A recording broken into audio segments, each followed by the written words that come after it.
Brooklyn is one of the cities in the United States that has been controlled by mafia groups. Even the police can't do anything about it. The mafia committed so many crimes and made the city a place for money laundering. Every week, crime money from the mafia would be deposited from one bar to another. The bar workers had no idea about it all and were forced to keep their mouths closed and do what was told to them by the mafia. One of the bartenders was named Bob. Despite his common appearance, he once worked as a cold-blooded assassin. Now he often attended church to calm his mind and heart from all his sins in the past that haunted him every time. One night, when he came home from work, Bob found an injured dog in a trash can in front of someone's house when he was about to look at it. The owner of the house named Nadia addressed him from the back door.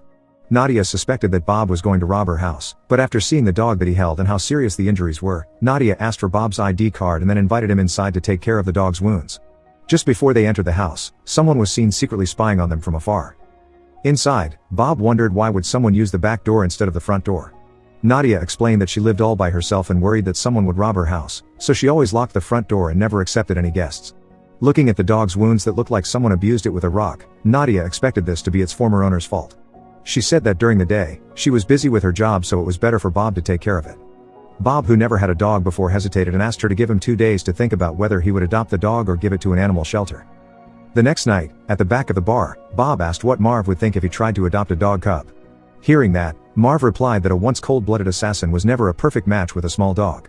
Both of them then continued their work, but amid working, suddenly 2 masked robbers appeared in front of them.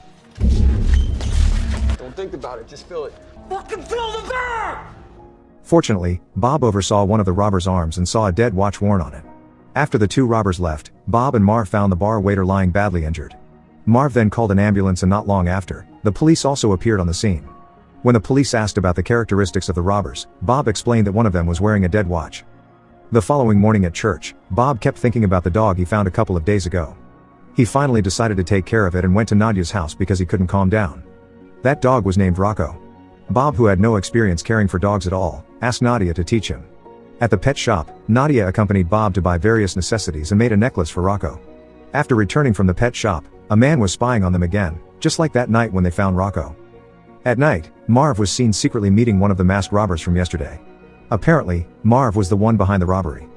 He hired 2 criminals to rob his boss's bar due to gambling debts haunting him. Marv was furious with the robbers. Their carelessness yesterday beating the bar waiter badly caused him to call the ambulance and trigger the police visit.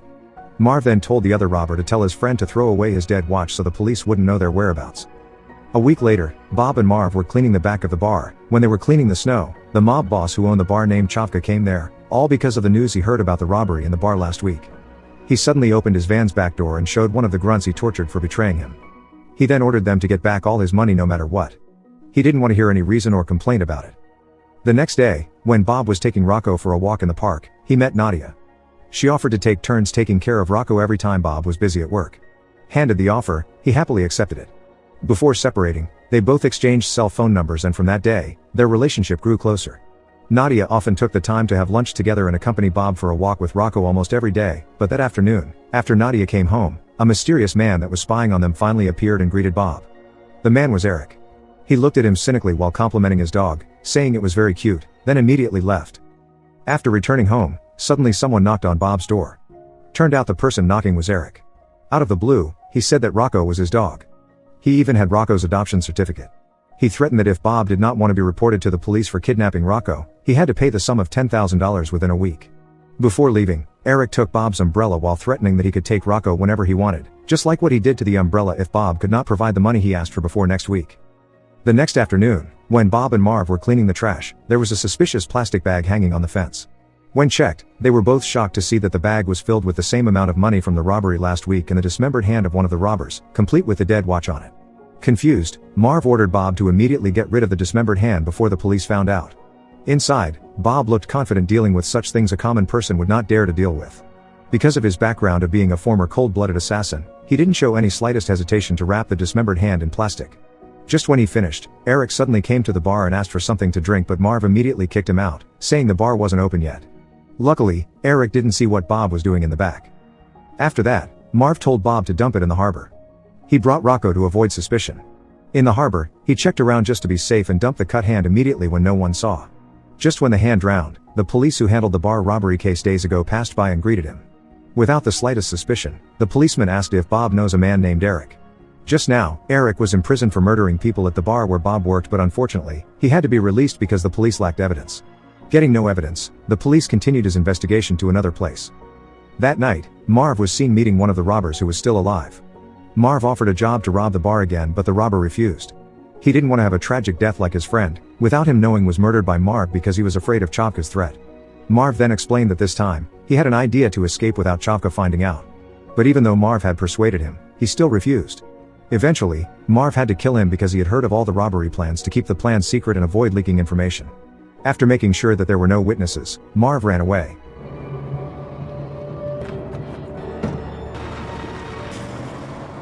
The next day, Bob went to Nadia's house to leave Rocco before leaving for work. There, he told her that a few days ago, there was a man named Eric claiming to be the owner of Rocco. When she heard Eric's name, her expression changed. Bob kept asking the same questions about Eric until she got angry and went away. At the bar, he vented about Nadia. Bob asked Marv and other bar patrons about how to handle a sulking woman. Everyone laughed and said that there were no men that could handle women in a bad mood. Not long after, Chavka came to the bar and asked for his money that was robbed several days ago and told the bartenders that there would be a money laundering transaction in 2 days at the bar. When Bob returned home, Nadia was there waiting for Bob in front of the house. Bob invited her inside, and that was when she explained everything. Eric was the ex-boyfriend that made her traumatized. To avoid a heartbreaking talk, he changed the topic and invited her for a drink to enjoy the night together. They talked about many things until dawn. Bob then took her home. Before leaving, she thanked Bob for the night, even though it was just a casual chat. She thanked him for the heartwarming night. After years of being haunted by guilt, Bob finally was able to smile again, but when he returned home, he saw the umbrella that Eric took yesterday inside Rocco's cage. He was not aware that while taking Nadia, Eric must have secretly entered his house. The next morning, because he felt that Eric's actions had gone too far, Bob went to Eric's home, which he knew from Nadia. Eric said that he just wanted to give a warning that if he didn't pay until the due date, he would torture Rocco, just like in the past when Bob first found it in the trash. Eric seemed to not care about Rocco at all. His intention from the very beginning was just to blackmail Bob because he was jealous of seeing him together with his ex-girlfriend whom he still loved, Nadia. While holding back his anger, Bob said he would pay the ransom at the bar the day after tomorrow. The next morning, Bob found out that Marv was sick and decided to give him a visit.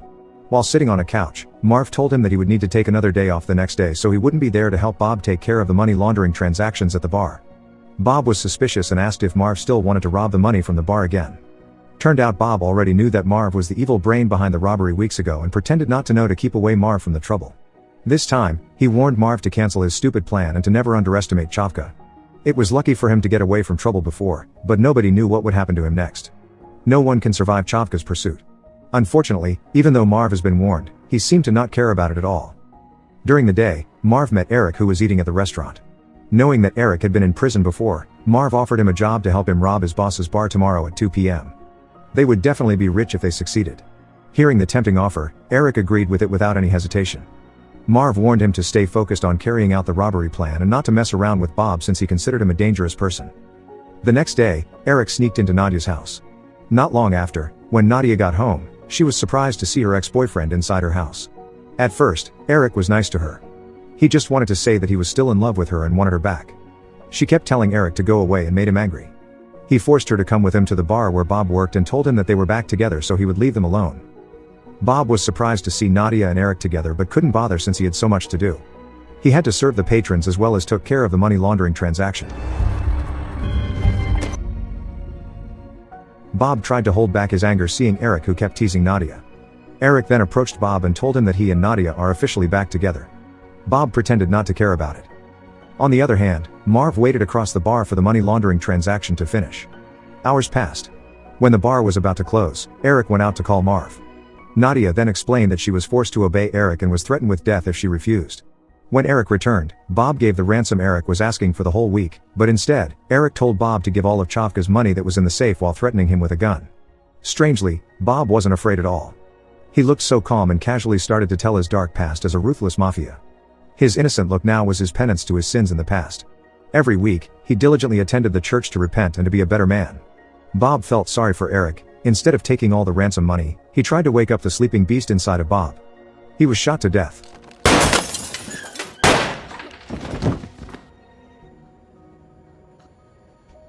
Seeing the man that she loved killed someone right in front of her eyes, Nadia was shocked.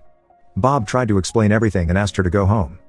Turned out, Chavka already knew Marv's robbery plan all this time and asked one of his lads to kill Marv while waiting for Eric to come out of the bar. The man shot Marv on the spot. And I'll pay you a ticket to After cleaning up Eric's dead body, Bob contemplated all he had done. Since the shooting incident, Bob had never seen Nadia again. Even though Chavka had completely promoted Bob as the manager of the bar to replace Marv, it didn't make him happy. Every time he washed his hands, he felt the guilt crawling inside him, hurting his heart even more. One day, he couldn't hold his feeling any longer. He visited Nadia because he missed her so much. He asked her to have a walk with him and Rocco. He told her to choose to go inside and prepare herself to walk with him or stay inside, and never came back. She went inside her house without saying a word.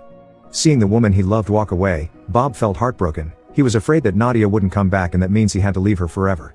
Bob waited there, standing still until finally the sound of Nadia's shoes is heard.